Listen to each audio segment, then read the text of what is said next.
انہوں نے اپنے جو ہے خزانوں کے منہ کھولے ہوئے ہیں اور ان میں اپنا پیسہ بھر رہے ہیں اور بے بہا پیسہ جو ہے بھر رہے ہیں. جیسے کہ افغانستان میں جنگ میں امریکہ نیو یارک ٹائمز کی رپورٹیں آئی ہیں جس میں انہوں نے کہا کہ اس پورے 20 سالہ جنگ میں امریکی جو اسلحہ ساز کمپنیاں تھیں صرف انہوں نے اربوں ڈالر جو ہیں وہ اکٹھا کیا اور امریکہ کو اس جنگ میں جھونکے رکھا ہے اور انہوں نے اس جنگ کو جو ہے طویل کیا ہے.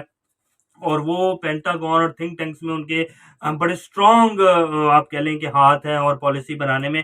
تو یہ جتنی امریکی اسلحہ ساز کمپنی ہیں انہوں نے اب یورپ کو بھی اس جنگ میں دھکیل دیا ہے اور ان کی پوری کوشش ہے کہ یورپ جو ہے کہ سرد جنگ کا حصہ بنی رہے اور ہمارے سے جو ہے اربوں ڈالر کے ہتھیار خریدی جائیں. اب آپ کو یہ دوسری خبر بھی دے دیتے ہیں جس میں یہ کہہ رہے ہیں کہ سرد جنگ کے بعد نیٹو کی سب سے بڑی فوجی مشقیں جو ہیں وہ شروع ہو گئی ہیں. اب یہ فوجی مشقیں جو ہیں کیوں شروع کی جا رہی ہیں؟ کیا نیٹو واقعی تیاری کر رہا ہے روس کے ساتھ جنگ میں جانے کی؟ ایسا دیکھنے میں تو بڑا مشکل لگتا ہے کہ اگر نیٹو جو ہے وہ روس کے ساتھ جنگ میں جائے گا تو پھر تیسری عالمی جنگ لگ جائے گی اور دنیا جو ہے وہ کچھ ہی دنوں میں ختم ہو جائے گی. لیکن نیٹو جو ہے انہوں نے اپنی تیاریاں جو ہیں وہ روس کو دکھا رہے ہیں باقاعدہ کہ ہم بھی ہماری طرف مت آنا، ہم تمہارے ساتھ لڑ جائیں گے، ہم اپنی فوجوں کو تیار کر رہے ہیں. باقاعدہ یہ فوجی مشقوں کا آپ کی جو تفصیل بتائیں گے اس خبر کی تو آپ کو اندازہ ہوگا کہ یہ کرنا کیا جا رہے ہیں اور یہ روس کو کس طرح کا پیغام دے رہے ہیں. یہ فوجی مشقیں جو ہیں 14 مارچ کو شروع ہوں گی. ان مشقوں کو کولڈ رسپانس ایکسرسائزز کا نام دیا گیا ہے. اس میں نیٹو کے 27 رکن ممالک کے ساتھ 30,000 سے زائد فوجی منفی درجہ حرارت میں تربیت حاصل کریں گے. سب سے امپورٹنٹ بات یہ کہ منفی درجہ حرارت میں تربیت حاصل کریں گے، مطلب روس کے ساتھ لڑنے کے لیے لازمی بات ہے روس کی آپ 70% جو آپ روس کی سرحدیں اور روس جو ہے وہ ٹھنڈی جگہوں پر ہیں اور روس کی جو فوجیں انہیں ٹھنڈ میں لڑنے کی عادت ہے اور وہ ایکسرسائزز ان کے لیے ایک معمول سی بات ہے. لیکن یورپینز کو ٹھنڈ میں لڑنے کی عادت نہیں ہے، اسی لیے باقاعدہ ان کو یہ ٹریننگ دی جا رہی ہے کہ منفی درجہ حرارت میں آپ نے کیسے روس کے ساتھ لڑنا ہے اگر ہماری جنگ شروع ہو جاتی ہے اس کے ساتھ. تو یہ بڑی امپورٹنٹ اس ٹائم میں جو ہے اپڈیٹس ہیں کہ روس کے سامنے اور یہ روس کے سرحدوں کے پاس جو ہے نیٹو نے دوبارہ فوجی مشقیں شروع کر دی ہیں. اور یہ بھی تھوڑے دن پہلے جنگ سے پہلے جب تک روس نے یوکرین کے اوپر حملہ نہیں کیا تھا ادھر سے روس کی فوجی مشقیں چل رہی تھیں اور ادھر جو ہیں ان کی نیٹو کی فوجی مشقیں بھی جو ہیں وہ چل رہی تھی. تو اب دوبارہ ایک نئی فوجی مشقیں جو ہیں وہ آغاز کی گئی ہیں اور برطانوی جو پریزیڈنٹ ہے بورس جانسن وہ بھی ان مشقوں میں جائیں گے اور یہ اسکینڈینیویا اور ان علاقوں میں جو ہیں یہ مشقیں چل رہی ہیں اور وہاں جا کر جو ہے اپنے جتنے بھی رکن ممالک ہیں ان کے ساتھ ایک کانفرنس بھی کریں گے اور میٹنگ بھی کریں گے اور بات چیت کریں گے روس کے حوالے سے.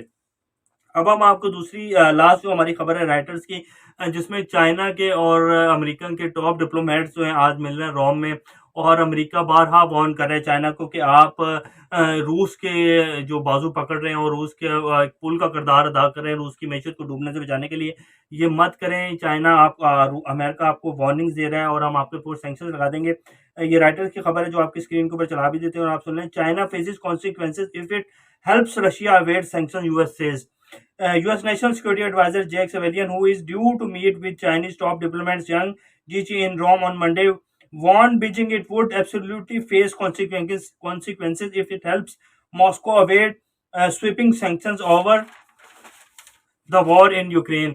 کہ آپ جو ہیں یہ کام نہ کریں اور یہ جو یورپ کی روس اور یوکرین کی وار ہو رہی ہے اور ہم نے اس کے اوپر سینکشنز لگائی ہیں اگر آپ ان کو پل کا کردار ادا کریں گے اور جس طرح چائنا نے پہلے بھی آفر کی تھی کہ جی آپ ہمارا ریڈ منی جو سسٹم ہے اس کے ذریعے آپ پیمنٹس کر سکتے ہیں اور چائنا فل کردار ادا کر رہا ہے. چائنا کا جو میڈیا ہے وہ بھی امریکی میڈیا کا چہرہ بے نقاب کر رہا ہے اور وہ بتا رہا ہے دنیا کو کہ اصل میں آن گراؤنڈ سچویشن ہے کیا اور امریکن میڈیا جو ہے اور یورپ کا میڈیا کس طرح دنیا کو ورگلا رہا ہے الٹی سیدھی خبریں دے کر. تو اس کے اوپر بھی امریکہ اور یورپ جو ہے بہت احتجاج کر رہے ہیں کہ چائنا یہ کام مت کرے اور چائنا خبروں کو سینسر مت کرے.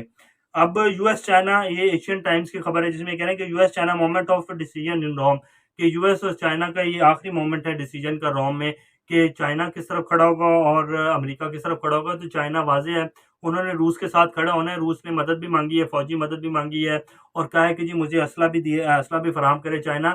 تو چائنا لازمی بات ہے روس کو اسلحہ بھی فراہم کرے گا اور جس طرح کی مدد چاہے گا روس اس کو دے گا. چائنا اور روس بالکل فوجی اتحاد ہے ان کا اور وہ ایک دوسرے کے ساتھ کھڑے ہیں. امریکہ جو بھی کر لے چائنا اپنی اس سے پیچھے نہیں ہٹے گا اور ہٹنا بھی نہیں چاہیے چائنا کو. جیسے پاکستان نے اپنا ایک موقف لیا کہ جی ہم کسی بھی اتحاد کا حصہ نہیں بنیں گے، ہم نے روس کا وزٹ کرنا ہے، یہ ہماری اکانومی کو لے کے ہمارے نئے تعلقات کو لے کے بہت اہم ہے.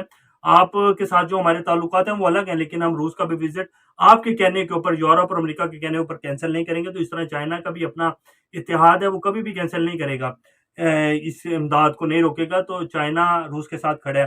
تو یہ ابھی کی کچھ لیٹسٹ اپڈیٹس ہیں، انشاءاللہ نیکسٹ اپڈیٹس کا دوبارہ آپ لوگوں کے سامنے حاضر ہوں گے۔ تب تک اپنا اور اس چینل کا خیال رکھیے گا۔ اللہ حافظ۔